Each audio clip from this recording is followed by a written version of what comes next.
Kenny Thomas. Dave is at home. I'm here in the studios. Kenny's ready to roll. What's up, Kenny? What up, my guy, Jason? Hey, I think it's unfair that he gets to be at home. What's up with that? Well, I'll tell you what, Kenny. Why don't we meet up for lunch? I'll kiss you on the mouth, and then in 3 days you can be as sick as I am, and you can enjoy it. Well, you're already at home, actually. So, well, I'm hurting, bro. Oh man, I'm sorry. Okay. Hey, by But the you way, could do the cheek. You could do the cheek. It's all good. that's okay. There Hey, you go. look, it's game 5, so I gotta do this for you, Ken. I love it, my guy. Hey, It's let me tell on you now. something. Man, let me tell you something. Our guy over Sean Gibson at NBC, the guy that produces not our actual producer, but a boss of the producer, Mhm. executive producer. We were talking and like he's hopefully we can get some hard hats sold at the arena. Maybe. Yeah. People are actually asking. I'm like, are you serious right now? I mean, that would be pretty awesome, man. Yeah, I just wonder how that works. They're generally not great about selling projectiles at games. I know. That's why I'm You know. talking about it on here because I know it's not going to happen. Yeah, it's fine. We can do it for charity. Yes. Hey, Exactly. we could. Yeah. Kenny, My guy. Go ahead, Jason. Sorry. I was to say, so Kenny, now, I mean, this has been great so far. 4 games, awesome. 3 games, either team could have won. Game 3 was kind of the one that got away from the Kings, but here we are, 2-2. And, 2 days ago, you hear the news about De'Aaron Fox, and everybody's down and out, but then he practices, going to give it a go. How effective do you think De'Aaron will be with that injured finger? Man, I think it's going to come down to how it feels, just like anything else. Obviously, he's been saying he's going to play, which is good. With him being on the floor, I think it's good, even if he's not knocking down shots or anything like that. But seeing him on social media and the Kings are posting and all that, he's getting up shots. He looks like he's fine. And people were referring back to when Kobe had that finger issue, right? It's just, I'm not comparing De'Aaron Fox to Kobe Bryant, of course, but at the same time, it's just one of those things. It's like Sabonis. When he's been hurt, he's been playing through injuries, right? So I expect De'Aaron Fox to play tonight. All right, so he plays tonight, and there's no way we're going to know how effective he is. But Kenny, we've talked about this before. One of the hallmarks of your career was Sacramento, because they didn't use you right many I appreciate times. that, buddy. They didn't, but you always stayed ready to go. You always stayed healthy, ready to go. You worked your tail off in practice, and that's why when you get, be on the bench for a week or 2 weeks, and you come in and double it because you were a professional. So you've got the rest of this squad here, whether it's Domas, Herter, Keegan, whomever. How are they feeling right now, knowing that their best player is hurting a little bit? Are they excited? Are they looking to step up? Are they looking for the opportunity here? Are they hungry for it? I think there's a lot of different ways we can go with that. Thank you for the words, Dave. I appreciate that. When I played, I wanted to earn my checks, you know what I mean, any way possible. But it was an unfortunate situation. My last 3 years here in Sacramento, I was on the bench and didn't know what was going on. So this is why I got to go this direction first. Hat off to Lynn. Hat off to Holmes. But at the same time, Lynn, the way that he's come in, man, being a professional, basically like you just said I was doing, I'm so proud of that kid because it's not easy, man. He's been an unbelievable professional, and the Kings got to recognize that, especially when the offseason comes, right? But I think, obviously, being a teammate of De'Aaron Fox, you're gonna be like, okay, well, this is our guy. Like, we need him to play. Like, we can't win without him. But at the same time, I feel like the way that everybody's playing and gelling right now has been great, especially with. Even though the Kings didn't win the last game, but the way that they played, man, it was nice. But at the end, they just couldn't finish the last like 3 or 4 possessions because there was plenty of opportunities there for the Kings to take that last game. But they're coming back home. And what's so crazy, the odds are in favor of the Warriors right now. I saw that, which is insane, especially the way the Kings have been playing at the G1 Center. Kenny, I'm curious about, obviously we've all seen the difference between regular season and postseason, how physical this has been, but specifically for Sabonis, who I think is a combo of a physical player but has some finesse to his game, but the Warriors are playing him so physically. And you would go through that in a regular season game, or maybe you play a team like, wow, that was a physical game, but then the next 3 games, maybe it's not that physical kind of team. When it's happening every night, what kind of toll does that take on him? And as just legs and all those things as the series goes on. You said it right. Like Domas is a guy that wants to bang, right? He wants to hit you first and create that contact. I would like to see him once he creates that contact, like maybe go to a counter move. Like we all know to a certain extent he's gonna go back to his left hand. Like try and set it up to where you're doing a little bit of something different instead of trying to bang with people. But with Sabonis, I feel like Looney is sagging off of him, so he has to cover that slack up, which is basically what me and Matt Barnes have been talking about the last couple games. And it's a matter of him being patient. Like, obviously, he doesn't feel that comfortable knocking down that jump shot, but it's crazy because he did it during the season.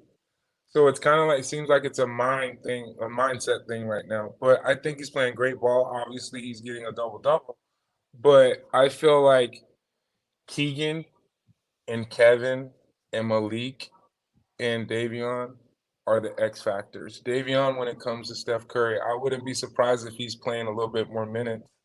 And as you can see, those minutes minutes were taken away from Keegan, right? But at the same time, Keegan played a great game last game, but he wasn't in towards the end, and there were specific reasons why, right? So it's going to be interesting to see how everything goes. But Mitchell needs to be on Curry more. Kenny Thomas joining us. Let's look at the psychology with Domantas Sabonis because I've been talking a lot about him. I don't think he's having as bad a series as some people are saying. I agree. I don't think that, lack of aggression. The guy's on the floor half the game. But I want to ask you about that elbow jumper because that's really something I've keyed in on is his hesitation to take that elbow jumper. Neither of us have put him on the psychologist couch, Kenny. But in your opinion, how much of that is hesitation? Because hesitation from the shot, or how much is it that coming from maybe his greatest asset to the team? He's a playmaker. He's trying to get people involved, and I want to propose the idea that his hesitation a lot is because he's looking to pass and play make more than be a guy on offense. And I'm curious if you think that holds any water. I mean, obviously, we as a community we put a lot of pressure on him because he is one of the superstars on this team. It just comes with the territory, right? And like you said, he's not having a bad series. He's averaging double-double, almost getting some triple-doubles at times. But I think what people are seeing, like his scoring and everything, is not coming in the moments to where the Kings need actual scoring, right?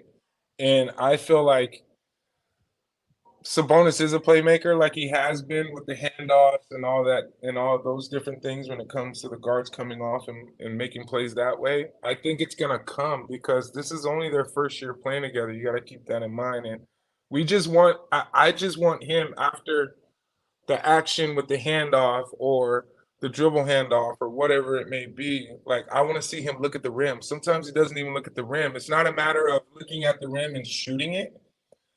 He can look at the rim and see where Looney is and do what he does. Like take dribbles in there, but just be a little bit more patient and set up your go-to moves if you're gonna come back to your left hook. So just things like that. Kenny Thomas joining us. Kenny, as a look at the way, I guess in this case, two things can be true. I actually think the Kings and Davion specifically have done a nice job on Steph Curry, yet Steph Curry is flourishing and scoring 30 points a game. Yeah. I mean, he's a stud. He's a star. He's tough to guard. I don't know. Is there any counter? Is there anything else they can do to, I don't know, limit him to 24, 25? Because he's just incredible. Man, like you said it. And Kings fans, I'm sorry, but the man he's incredible. Like he's unstoppable. And I was able to play against his dad, Dale. And Dell was a great shooter, right? And here we are, a guy coming in that's bringing a whole different dynamic to the game, basically shooting at half court, right? And now everybody wants to shoot at half court, even the big guys in the league. But he's a guy, you can't stop him. You just got to hold your breath sometimes to a certain extent and hope he's going to miss. And some of his misses look like they're going to be makes, right? But I feel like Mitchell is that X factor that can come in. And if you really watch the game when he's on him, he sticks to him. He doesn't do anything else. Then I like the way Mike Brown's changing it up. So maybe a boxing one. Just throw some different things out there. We talked earlier, Kenny, I don't know if you experienced this when you played. What about tickling him from time to time? Just kind of on the chest when he goes up, you Different tactic. Kind of I don't think he's ever dealt with that before. Maybe you use it twice a game, throw him off. Your thoughts? Let me tell you something. Some of the things I used to do, guys used to have their hands out, and I would like pull their hand, like just to keep them honest. Like if they're looking at the ball over there, and then I'm over here on the other side, and you got Mike Bibby with the ball over there. Obviously, he's gonna look at the ball. So I would just mess with people. So I've done that. I'll pull people arms and different things like that, and you got to do what you got to do. Obviously, you can't hurt anybody. Sure. But what we've been saying, and Matt Barnes has totally hit this right on the head from the standpoint of when we played, man, if somebody was getting off, you go hit them hard, a hard foul. You don't really see that anymore. To where you're trying to get your team involved or bring that energy in. You know what I mean? It doesn't happen. Maybe one of those things should happen, but you don't try and hurt anybody. That's why tickling works. What do you think Matt Barnes would have done if somebody tried to tickle him on a jumper? No comment. No comment. No comment. He said he's obviously, if you've heard, he said that he was that Draymond guy to a certain extent, but Yeah. I mean, we all did certain things back in the day, especially in the moment, in the heat of the moment. It's one of those things to where you never know what's going to happen, especially when you're in it and the emotions are there and you're trying to win a game. Well, things just happen. Remember, I got in my fight, Dave, with Sharif Abdul-Rahim. That's true. That's true. Sharif's a nice guy. Like, as is Kenny. Great guy. Great guy. Yeah. Gosh, Well, Kenny, we know it's a huge Game 5. We appreciate you each and every week checking in with us, and we look forward to doing it again next week. Man, are we going to keep this going? Because, hey, keep in mind, I'm only getting the first round, so Sunday could be my last game. I'm more than willing to keep coming on if they keep going, fellas. 2 more wins, and we keep this going. Yeah, let's see what happens. There you go. Thanks, Kenny. My guys. Appreciate you, Dave. See you, brother. All Thanks, right, Kenny. fellas. Thank you, guys. All Hey, right.